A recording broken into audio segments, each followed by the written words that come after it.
My brother took my share of the inheritance and gave away the money he promised me to his wife, so I am taking his inheritance from our grandparents. I don't want to sound entitled, but I am entitled to the money he promised me. Our parents had funded his business, and he promised to give me money for my higher education. And I can't even ask my parents because they don't have money, but my brother does. A few days ago, I went to my brother and told him that I need money for my education, and I need him to pay fees and help me a bit with other expenses. He said he couldn't cause he used all his money to fund his wife's new business, and he asked me to wait a while. I told him that I couldn't wait, it was going to cost me a whole year, and he said he couldn't help right now. I lost my cool because my parents gave all their money to my brother, and I didn't have a problem with it. We were wishing that he would become successful and help us, and he promised to help me find my education. I told him that he promised me, and it's not just his money, it's mine as well.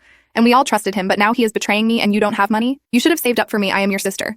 But you compromised my education and betrayed me and our parents. He still said he didn't have money, he invested all he had in his wife's business. I got so angry I slapped him and said that I didn't need his help anymore and considered me dead. He could keep being his wife's slave and do her bidding. He grabbed my hand and tried to stop and talk to me, but I didn't listen to him, and I left. I no longer care about my brother, to be honest, fuck him. I thought it was his love that he cared so much about his wife, but now I know he's being used. I am so stressed about my future, I don't know what to do. And deep down, I still care for my brother, he used to help me so much. And now I am wondering what happened to him. Update 7 days later. I know I will get a lot of mean comments on my post, like on my previous one, and I am prepared. I also agree that I shouldn't have slapped my brother, but I was angry because he almost jeopardized my career. I decided to talk to my grandparents because I needed money, and I was relying on my brother to help me this whole time. My parents shared my share of the inheritance with him, and we thought he would help us, Maine, during college, but he backed out. I told my grandparents everything, and they sided with me. My grandpa was angry, and he said that my brother had already gotten his inheritance from our parents, so he wouldn't get anything from them. He said his share of the inheritance would go to me, to my college fees and other expenses, and whatever I would like to do next. This whole thing has been a blessing in disguise because the amount of money I will get from my grandpa far surpasses what I would have gotten from my parents. My grandpa lectured him a lot and told him that he had betrayed me and that he should have been taking care of me instead of his wife. He told me all his money was going to me. The lecture lasted long, but my brother later called me and said I should have trusted him and waited a while instead of complaining to our grandparents.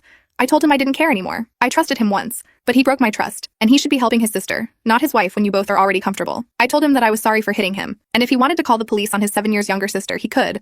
But now that our sibling bond has ended here, I will focus on my life and build my career way better than his. My brother tried to reconcile, but I didn't believe him and told him to fuck off.